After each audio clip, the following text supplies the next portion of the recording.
little boy is lost. 4-year-old. 4-year-old. And we found him. That was quick service. Anything else? Well done, Grandma.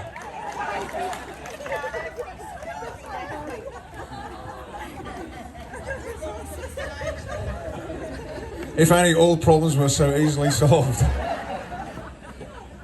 I know that feeling though. I had a friend of ours babysit my then 60-year-old son because I had a business meeting, so I went off to the business meeting. I received a phone call halfway through the meeting, and she said, "Is your son with you?" Yeah, it's a horrifying feeling. When your kids aren't safe, nothing else matters, is that right? It doesn't matter. And these bastards, and you'll have to forgive me if I slip into soldierly language every so often. My wife keeps telling me, "You've got to be a statesman." I'm going, but I don't want to be.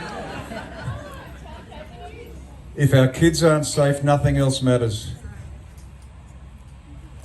And the loathsome individuals that run this country for the time being, and not for much longer, have persuaded too many of us that we have to kill our kids.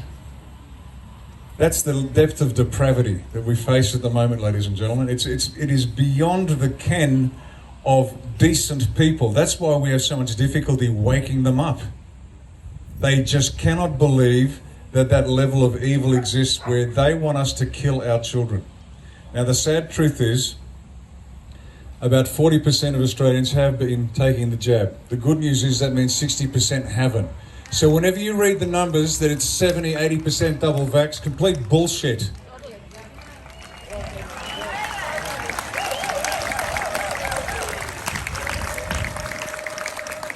"60% of us have said, no way, we're not doing it, it's not going to happen." And we are in the ascendancy, and we know this because their demands are becoming even more ridiculous every day goes by. In Western Australia, $20,000 fine if you don't get vaxxed and turn up to work. In Northern Territory, $5,000 a day if you don't get vaxxed and turn up to work. It's insane. And if they were in charge, then good for nothing Gladys Berejiklian would still be the Premier, but she's not. And Mick Fuller, that piece of crap that was our Commissioner for Police, who received 2 pay rises in 2 years, totaling $200,000. If they were in charge, he would still be the Commissioner, but he's not. We've got Commissioner Karen. Now, Commissioner Karen, she's a lovely lady. She actually is. She's a lovely lady. But do you really think that the assistant commissioners around her are letting her call the shots? Absolutely not. Stop looking for the saviours. I want you to look in the mirror and see that person staring back at you. That's the source of every solution you've got to every problem. Every one of us has to save ourselves. We have to save our families, our children, our town, our region, our state, and our country. These are the people that are going to save Australia right here.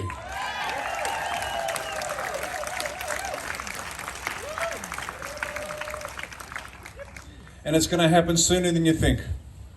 It's going to happen sooner than you think.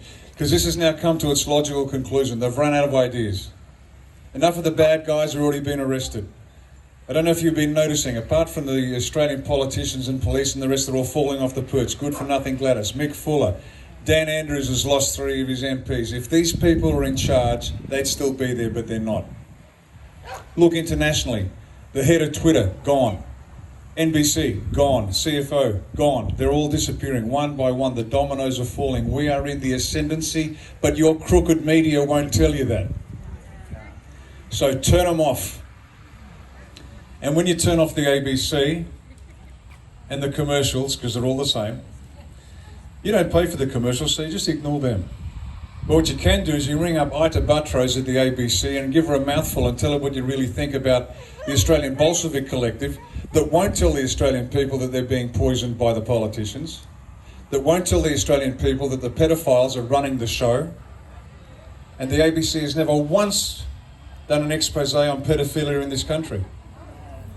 Now, why is that? I wonder. They're all in on it. Bingo.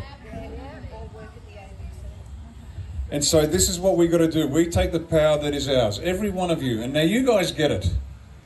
But too many don't. But we're getting there slowly. Sovereignty is born with you. Each one of you is sovereign in this nation. I don't care if you've been here 40,000 years or 40 minutes. You're born here, you're an Australian, you have a right to this land, and you have the right to exercise that right. Every one of us.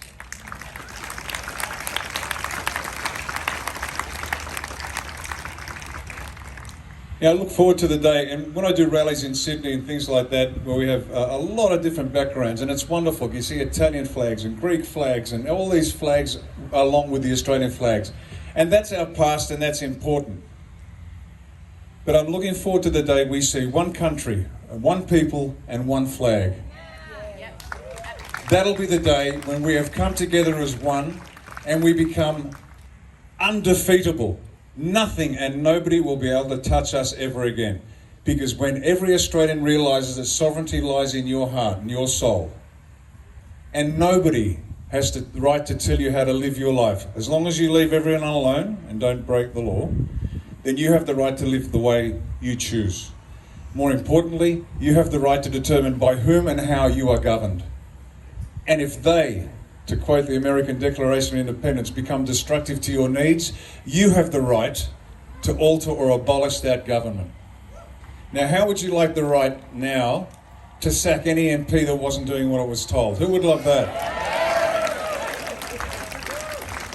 Well, that's what we're going to introduce to Australian electoral system, recall elections. So instead of having this farce where some buffoon is presented by a party, you vote for this idiot, ignores you for 3 years, and then comes back 3 years later and, oh, look, sorry, we couldn't do anything, but vote for me again, we'll try again next year. How would you like this system? You vote this idiot in, and the moment they displease you, you have a recall election. You get to sack them. Now, with that sword of Damocles hanging over the head of the MP, to whom do you think they're going to be responsive? The party machine or the people that put them in their place? That's what power to the people actually means in a practical sense. That's what we're going to be introducing to Australia. Recall elections at all levels. And so the elected representatives are responsive to you 24/7, 365 for the duration of their time in Parliament. That's what power in your hands means. You get to sack them, and they respond to your needs. This is what Australia should be. This is the promise that we should have had, and has been taken from us, but we're going to take it back. Yeah. Amen.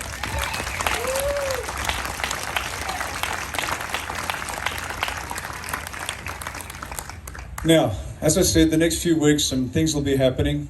Watch international news if you can, see who's being arrested, and watch the dominoes. Start to watch what we call in the military combat indicators. Watch the ebb and flow of the war to see who's winning, who's losing.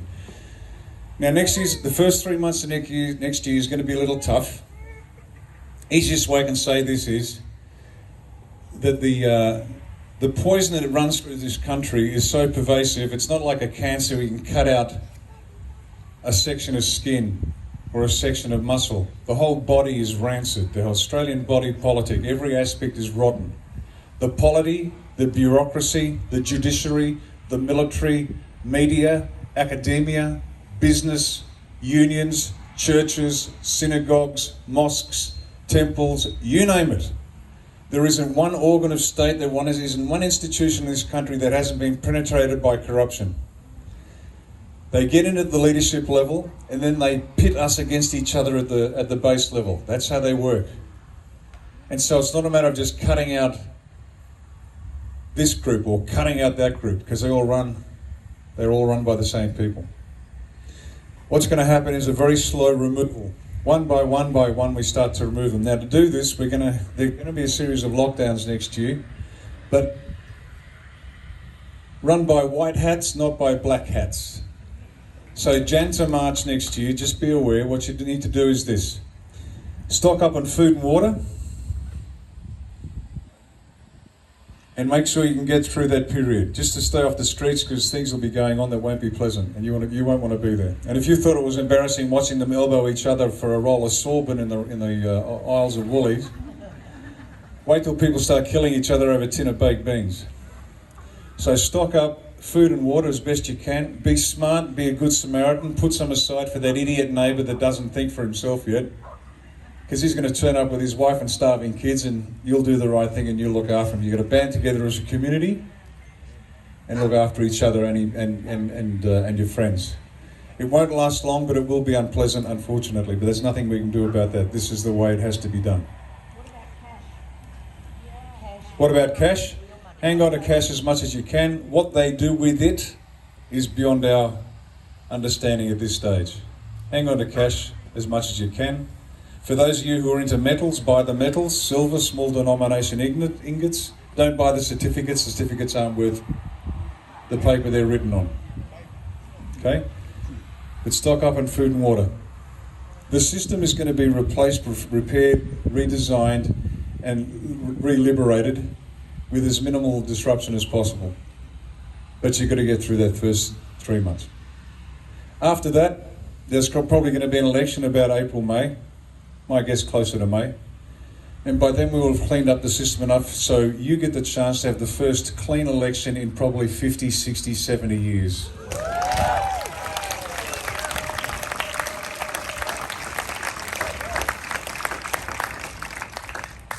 Now, whether you join Australia One or not, that's neither here nor there. What's important is that you elect somebody that you know, like and trust.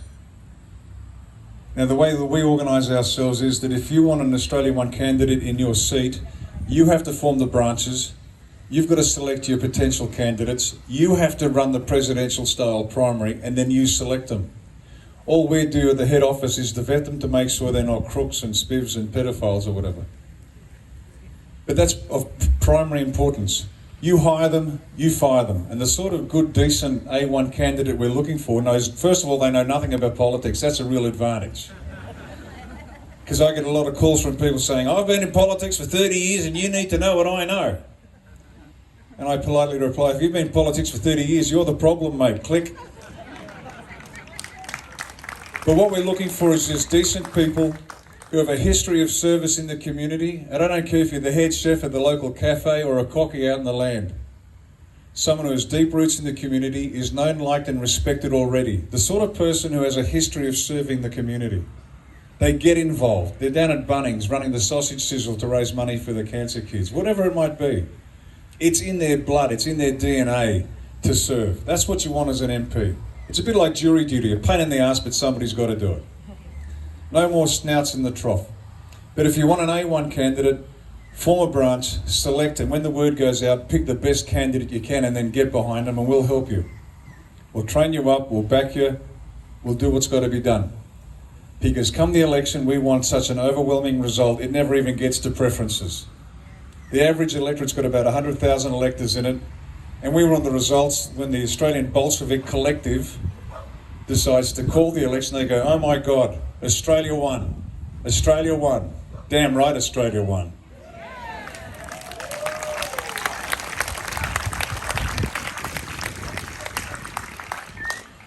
All right, ladies and gentlemen, the news is mostly good, and it is a bit of bad news, but it's bad news for Scott Morrison, the state premiers, the banks. All those rotten sods that have been making our life miserable. They're going to have a very, very, very bad 2022. But we're not. We're going to have a great 2022. This time next year, you won't believe the difference in the country. You'll be happy, freer, healthier. You'll be in charge of your lives. And never, ever, ever again is someone come to your door and terrify you. They're going to be very polite. And if you don't like what they say, you just shut the door and send them on their way. This is your country, this is your life, this is your land. We're going to make sure you get it back. Thank you very much.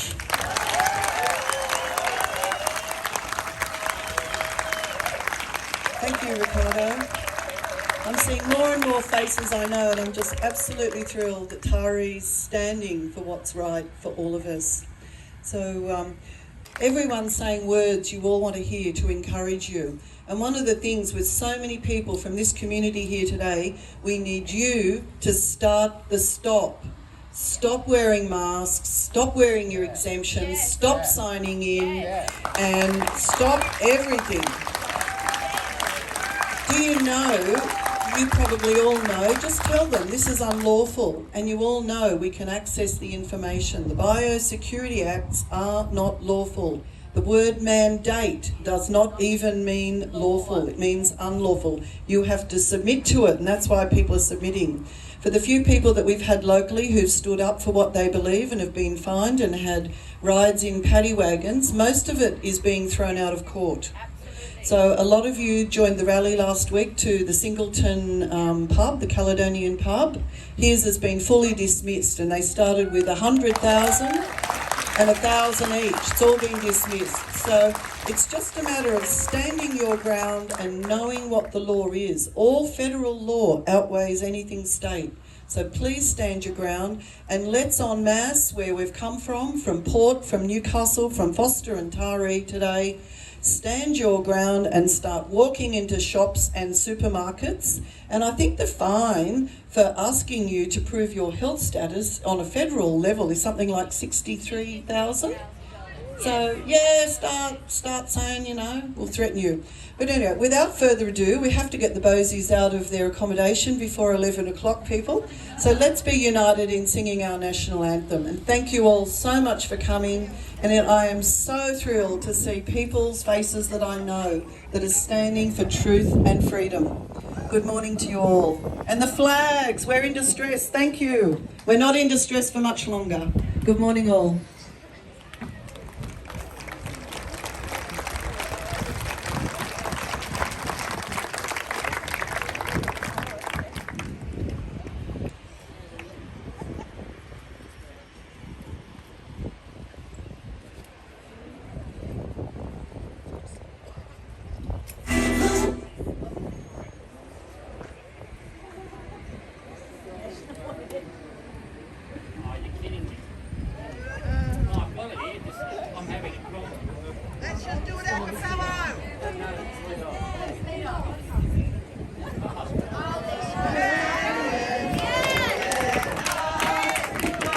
Oh, we are young and free, with golden soil and wealth for toil. Our home is girt by sea. Our land abounds in nature's gifts. Our beauty's rich and rare. In history's page let every stage advance Australia fair. In joyful strains then let us sing, advance Australia fair. Aussie, Aussie, Aussie! Aussie! Aussie! Aussie, Aussie, Aussie!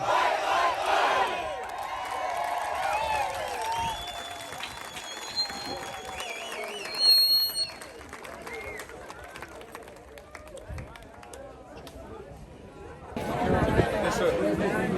My pleasure. Thank you, sir. You're a champion. I mean it. Thank you so much. Now, come here. My pleasure. Absolute pleasure. Thank you. Brilliant. Stay right safe, please. Right safe.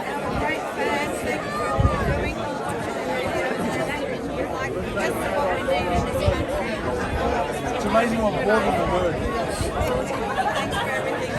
My pleasure. Thank you so much. January, March. Not across the world, it's but they'll be pretty widespread. Oh, yeah. Just to see you still running the show. I know all about that every day this year. It's so addictive. I look at everything and I go to Shows everybody. My bride will